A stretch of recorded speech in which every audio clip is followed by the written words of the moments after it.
every single employee needs to be making money for you. They need to Absolutely. really be paying for their own salary through the work that they do. And if that's not the case, then we need to think twice about why you have them. The What's Good Podcast. Are you ready? Your number one source To all the keys in the industry. With Brianna Jovahn. It's the What's Good Podcast. What's good? Hey, ladies and gents, this is your girl, Brianna Jovahn, and we are here with another interview today. And I'm excited. It's Wild Card Wednesday. It's a bonus episode. And this is for our people that we still want to support. Even though they don't necessarily fit our theme, we still want to show our support to our business owners. So today we have Miss Krishna Powell. How are you? I am good. It's wonderful to be here. Thank you for having me. You are so welcome. And I am so excited for our conversation because, as you guys know, I am currently in the Goldman Sachs program. And we actually have someone that was, would you consider a mentor, an instructor? Facilitator. A facilitator. Yeah, I've already considered me faculty. So I've taught module 4 and 5 of the Goldman Sachs Small Business Program. So we're going to get into some stuff. I am excited. And as you guys know, we do not have interviews. We have genuine conversations. So we normally start off with who is the guest. Mm-hmm. So for you, who is Miss Krishna? Hi, so who I am a workforce expert. I work with leaders and really help them to understand what it takes to lead a multi-generational workforce. I've been in human resources for more than 30 years, but my area of specialty is helping people understand one another in the workplace and helping leaders understand that they're managing folks in 2026 like it's 2006. So how do we make that shift that they can come into 2026, especially my baby boomers and some of my Gen Xers, to help them to understand what worked before is not going to work now with this new generation of employees we have. I love that because, like you mentioned, there are certain generations, they stuck in their old ways. Yes. They're a little stubborn. Yes. You know?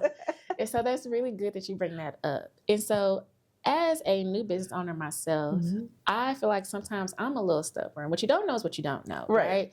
And so I want to ask you, when it comes to getting this type of department, for people that's just now starting off within their businesses, when can we start to transition our mind from it being a small business to actually wanting abundance? Like, we can have these different departments of HR, we can have operations, we can have all these different departments as we see these bigger companies have. Right. So for you, how do you speak to, it can be from, you know, somebody that's been in business for 30 years, a solopreneur, versus someone that's still building. How would you approach them to talk about HR in their business? So a lot of times, like you said, most people think they're supposed to do it all. You're not supposed to do it all. Just because you can do operations don't mean you should do operations. If you are the CEO, you're supposed to be working on the business more than you're working in the business. And so that's why you need to hire individuals. Now, here is the thing. Most people think, oh, well, that means I have to have employees. Not necessarily. You can have someone such as myself who's a contractor come in project-based work and say, hey, Krishna, I need you right now, complete the project, and then we step back out. So it's not that you don't have HR, you just don't have full-time HR. And HR isn't just for when you have employees, it's in preparation for employees. So I tell leaders such as yourself and entrepreneurs such as yourself, get HR now. Let's think about your employee handbook. Let's think about the values that matter most to you. So that way, you have these things already together before you go out and hire your first employee. And it helps you understand who you are looking for. Because a lot of times we hire based off of, hey, they said they've been doing project management or they've been doing this and I'm going to hire them for my business. But that doesn't mean they're a good fit for your business. And so it's not just about putting somebody in a job. It's about hiring the right person at the right time into the right job. And so it's that mixture that needs to happen. When leaders don't think about that, that's when you have the mistakes that you have. And as small businesses and small business owners, you can't afford those mistakes. In corporate, you can afford it. You can take the L. But as an entrepreneur, a $10,000 lawsuit can wipe you out. And so that's why it's so important to have these things and your ducks in a row. There are people targeting small businesses. There are people targeting small businesses. They're counting on the fact, and as a matter of fact, there is on Instagram a comedian that has been talking about this, that he used to just go into businesses and he knew exactly the game to play in regards to, I go into the small businesses and I know they probably don't have their handbook or they don't have it updated. I think I know what you're talking about. Exactly. But what he's saying is true, because the other thing that I've done is mediate cases for the EEOC in Philadelphia, the Equal Employment Opportunity Commission. So I've seen firsthand the civil rights claims and the violations. But I've also seen people, as the young people say, with game. And they go literally from business to business doing these lawsuits. They come in, they work 6 months, 8 months, 9 months. They know you're going to fire them. But they're like, they are documenting. They have all their ducks in a row. Next thing you know, you're settling $20,000, $30,000. And so that's why I tell people, get your HR together up front. You know, HR should not be reactive. You need it to be proactive for you when you're a business owner. So that way, when you're managing contractors, temporary employees, interns, you're doing it correctly, and can't nobody say you violated the law or you owe me money or you owe me overtime and back to money because really I was an employee and you had me categorized as if I was a contractor. It's those types of conversations that I have with my clients to know, okay, let's talk about the direction you're going in. What is the objectives? What are you working on this quarter and next quarter? What new contracts and business you have coming in? And then that way we can start to strategize. Who are the people you need to have? When do you need to have them? And why do you need to have them? And for how long? I don't want you having people for the sake of having people. That's true. So it's all those things that you have to think about when you're an entrepreneur. So that's a long answer. No, that's really good, because what I'm hearing you say is really understand what your company culture is. Exactly. And I feel like that goes back to the foundation in you creating your business to understand, you know, who you actually want to collaborate with and who you want to hire. If you are going to get 1099 employees, that's still a part of your company culture. Exactly. And so what type of questions do you have for people that are in the beginning stages of creating their business, understanding what company culture is? Because some people just go off of when they were working in the business versus them working on their own business. Right. So how would you help them kind of define what that looks like for their own business? So for one, I tell them, do not mimic corporate America. Do not mimic the company you came from. Right. For two main reasons. One, the beautiful thing about being an entrepreneur and being a small business is the ability to adapt very quickly to changes, your flexibility. All these things are your strength.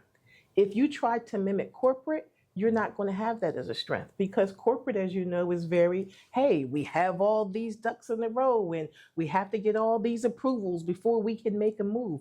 That's not the case when you're a small business owner. You can adapt much faster.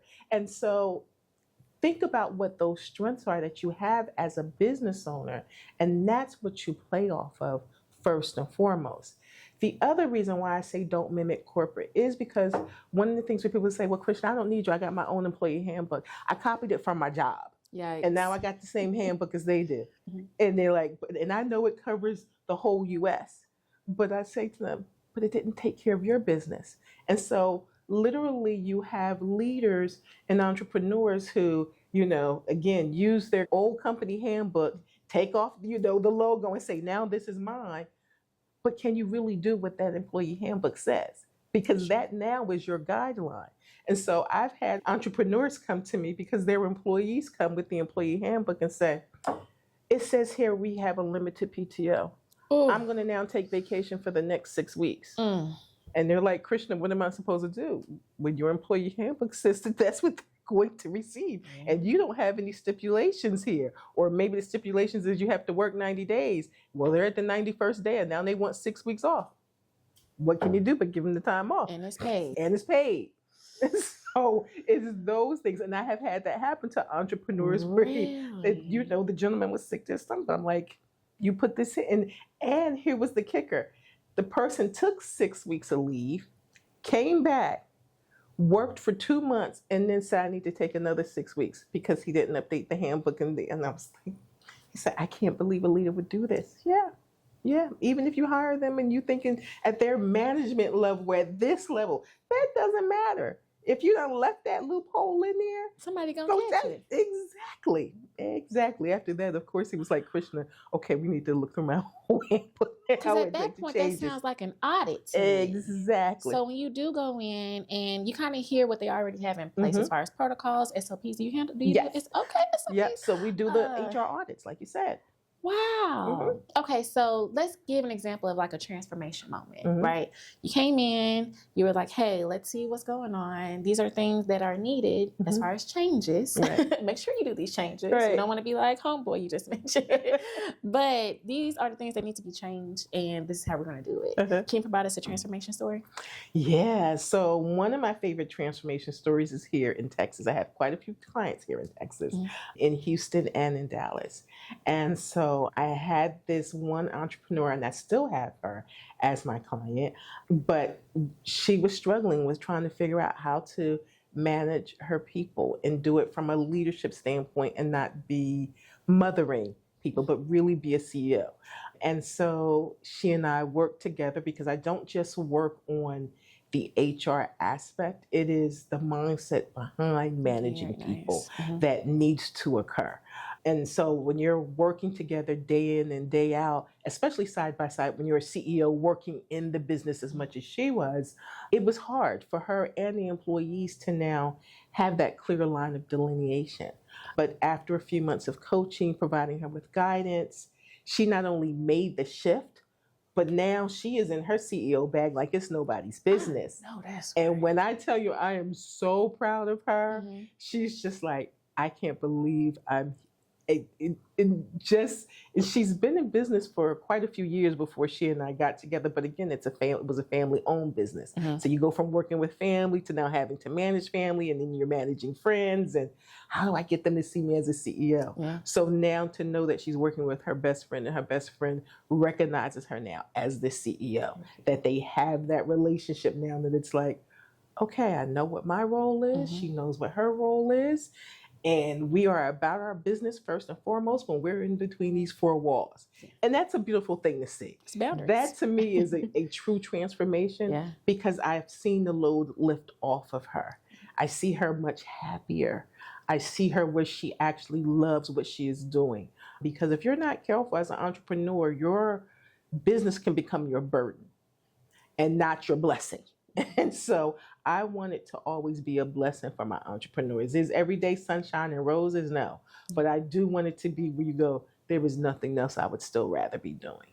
And so to see that she's in that space, oh my goodness, is like chef's kiss. Yes. You know? And to see her with that confidence of managing people, or when it comes time to write up people, or understanding that. And I tell employees, I don't fire you, you fire yourself.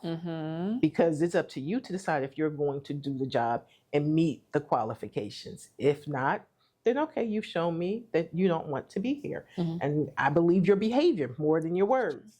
And so to see her at that place, because as women, and if you think about it, we're the largest group of entrepreneurs. The numbers are rising with the number of women that have entered into this space. Beautiful. But it's sometimes a struggle for us because people are going to be mad at us. And there's all these emotions and feelings that we're dealing with, not just of our own, but the staff that we're managing. And so being able to help another entrepreneur through that and go, it's okay for them to be mad.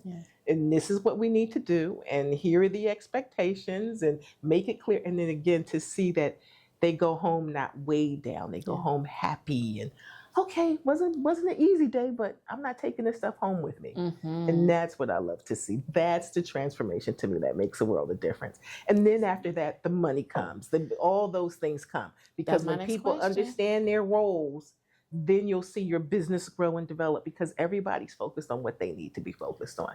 Let's talk about that a little bit more, because that was my next question, because I feel like the scaling part comes with that. Once the CEO knows their boundaries. Right. And then the employees know their boundaries. Everybody can do their role to contribute of course, to the company culture for the scaling and the growing to happen, right? And so I want to know what that looks like, because we talked about the CEO portion. What does that look like to talk to the team to make sure that everybody's on the same page? Because when we hire initially, where we are moving forward, some people can't come with you. Right. So what does that look like now that we have the foundation, we've gotten our handbook right, we got our SOPs right, but I'm coming to you and I'm like, you know what, some of these employees are just not understanding. I feel like that's the reason why I'm working so hard in my business. Right. What does that conversation look like? That foundation is done, now let's get to the employees to make sure everybody's on the same page. So that's where we come and do the strategy session and really looking at, again, do you have the right people in the right job at the right time? So you can have a bunch of people, but why do you have them? What exactly is their role? And if their job, especially as an entrepreneur, if your employees aren't every single employee needs to be making money for you. They need to really be paying for their own salary through the work that they do. And if that's not the case, then we need to think twice about why you have them. Employees and contractors, right? Employees and contractors. Okay. So employees, contractors, temps, interns. As a small business owner, as an entrepreneur, you don't have the time to waste with an employee who is not contributing to your business. And so they need to be contributing to your bottom line. You need to be able to look at their role and say, here is the difference that they make to my business. This is the money that they bring in. For example, you can have an administrative assistant. The administrative assistant, her job shouldn't just be, hey, manage my calendar. Is she making your life easier by making sure clients are satisfied? She should be doing those check-in calls for you and checking and seeing how your clients are doing. What work do they have coming up? She should be that touch point for them. If she can't go above and beyond and do that kind of work for you, then what do you need her for? You can get anybody to answer. You can hire an answering service. As entrepreneurs, what makes the difference in our business, and I tell my staff this all the time, my folks can go anywhere. Our clients can go anywhere and get HR, but they stay with us for a reason. It's the level of service that we're providing to them. It's the satisfaction of knowing that they are not alone and they're not just a number. That's why my HR organization, I'm a boutique style firm. I don't take 200, 300. I'm not doing that. I take a small number of clients every quarter so that way folks have my undivided attention. But in doing so, that means my books aren't open from quarter to quarter because I have my clients like the one I've told you in Texas and others. They sign up and go, we're with you for the next year or 2 years. Originally we started off with like a 3-month contract and now we're 3 years in, 4 years in that we've been working together. My oldest client actually came through the Goldman Sachs program. And so, those are the things that happen when you give that service. But everybody's role should be contributing to your bottom line. You should be able to point and say, if it wasn't for them doing this, I wouldn't have made this money. Even if they didn't have a direct hand in the making of the money. But again, the level of service that they are providing means that my brain is now free to do more of what I need to do to grow the business. And so that's what you need to have happen. So that's what we do in the strategy sessions.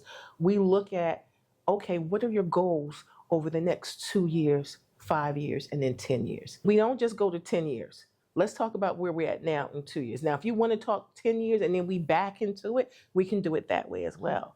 But we need to think about, where do you want to be at in 2 years? Why? What does it look like for you? What does life look like for you to be there? And so that's why I also tell people, in addition to having HR as entrepreneurs, we should also have coaches. You should have proven track record business coaches. If you ain't got a coach as an entrepreneur, something is wrong. And so you need that, because you need a coach who can focus on the business. And there's the other person I say you need. You need a therapist too. You need a mental health therapist, because the mental gymnastics, the emotional gymnastics that you are going to go through, you need someone to talk to. And not only that, but you need someone to help you even sometimes shake off some of the damage done by corporate. When you think about 300,000 Black women that they said have been let go, like you said, the trauma, there is workplace trauma. And now you're a CEO and you have that workplace trauma in addition now to having the responsibility of the CEO. Oh, that's not for the faint of heart. but you don't want to pass that trauma down to your employees Right. either. Mm-hmm. And so I would say those are the top 2 people you need. I have a coach. I love my coach, Christy Muhammad, Women's CEO Project. Shout out. she know I got love for her. Uh-huh. My business has grown substantially because of a woman like her. And that's why I say find a coach that works for you and that fits you. She's actually based in Houston. Come on. So that's the reason why I come down to Texas also as much as I do. Mm-hmm. But it makes a world of difference to have someone that understands and who can foresee and help you through the struggles, and to be surrounded by a community of women throughout the U.S. with that support. Beautiful. To have that, there's no amount of money that can help you. Exactly, priceless. But that's the other thing that you need. But for CEOs and entrepreneurs, stop hiring people for the sake of it. And I know we get the rush of money. Sometimes we win grants. We go, oh, Krishna, I got $50,000. I'm going to go ahead now. I'm going to hire this VP. That's true. And I'm like, for what? You ain't got VP work. It got to make sense. Yeah. And that's where what young people say, the math ain't mathing. Uh-huh. The math ain't mathing. Yeah. I know you got the money, but if you ain't got the person, there again, you're going to spend $75,000, but are you going to make the $75,000 back? And if you ain't got the work for them to make the $75,000 back, we don't need to spend that money on that. We need to again look at contractors and consultants and all these different people who can come in and out. I would rather you take the $75,000 and have 5 people that come in and out that help you grow your business substantially than you to spend your time hiring one person and then you trying to figure out what to do with them. You don't have time for that. You don't. It's really good. Okay, so of course we know this is human resource, but I low-key feel like you're a business advisor too. Because we're talking about all operations. Yes. Mm-hmm. Okay, so before we wrap up, I do have one last question. We talked about this a little bit before we got started. With you being a facilitator, I do feel that you have like actionable steps in your back pocket for the people. Mm-hmm. So we can have one, usually on my regular episodes, we call this one free advice, this type of segment. And so if you have one advice for everybody that's listening and or watching, what would you provide to them that's something that's actionable today? Not to create like a 3-month strategy or you got to do this, you got to do that. Just something that's real actionable for them to get started to support them in their business. Think about their why. You forget about your why. You get so busy in the doing of things. Why are you doing it? If you have your why figured out, now let's talk about the how. Is your how appropriate in this market and with the resources that you currently have? Or do you need to make a shift? But when you remember your why, that'll be what'll sustain you when the rain comes, when the drought comes. And so you have to have your why. And most people forget their why. They go, I just need the money. But you can go back to corporate America and get the money. You can. What is the solid foundation that you're standing on to say, 10 toes down, come, excuse my language, hell or high water, that I'm going to have this business and it's going to grow and I'm going to be here for it. Are you giving back to the community? Are you making a difference? What is it that's keeping you doing it? For me, I have a heart for entrepreneurs. I have a heart for wanting to see women such as yourself be successful and have all their dreams come true and not depend on a 9-to-5 to do it. Now, if you need your 9-to-5 in order to get there, by all means. But I want you to have the option that if the 9-to-5 say we no longer need you, that you could be like, okay, I'm good. Yeah. I got this over here that I'll be okay with, instead of your whole world falling apart. And that's what has happened to a lot of us. All of us have been there at some different point in time with corporate America, where they snatch that rug from under you, let you know you're not running anything. You're not in control of anything. Mm-hmm. And to have that happen to so many women and as many families as that has devastated, I have a heart for entrepreneurs, especially women entrepreneurs, because I want us to succeed. I want us to win. And anything I can do to help us win, you can count me in. As long as it's legal. No, that's legal, moral, and ethical. Count me in. That's the HRM. I need a legal, moral, and ethical. It got to be, what was those 3 again? Legal, moral, and ethical. I know that's right. Well, with that being said, like you said, count me in. Go ahead and tell the people how they can contact you, if that's on social media, LinkedIn, website, all the above. Well, you can contact me. My name is Krishna Powell, and the name of my organization is HR, the number 4, Your Small Biz, YOURSMALLBIZ.com. So HR4YourSmallBiz.com. And you can also follow me on social media. I love it. Do you feel like I missed anything, Miss Krishna? Because this was amazing. Thank you for having me. I'm so glad you were able to squeeze me in. It was definitely worth the trip from New Jersey. So thank you for having me. Oh, that's right. All right. Well, ladies and gents, we hope that you enjoyed this episode of What's Good Podcast. If you're listening to this morning, noon, evening, or night, thank you. And thank you, Miss Krishna, for being with us today. Thank you for having me. Y'all have a blessed one. Bye. Thanks for joining us for another episode of What's Good Podcast with your girl, Brianna Jovahn. If you found today's discussion inspiring, don't forget to hit the subscribe button on your preferred podcast platform. Explore additional resources on our website at whatsgood-productions.com and find our social media links listed in the show notes. Stay tuned for more captivating stories ahead. Until next time, stay blessed and keep uplifting your community.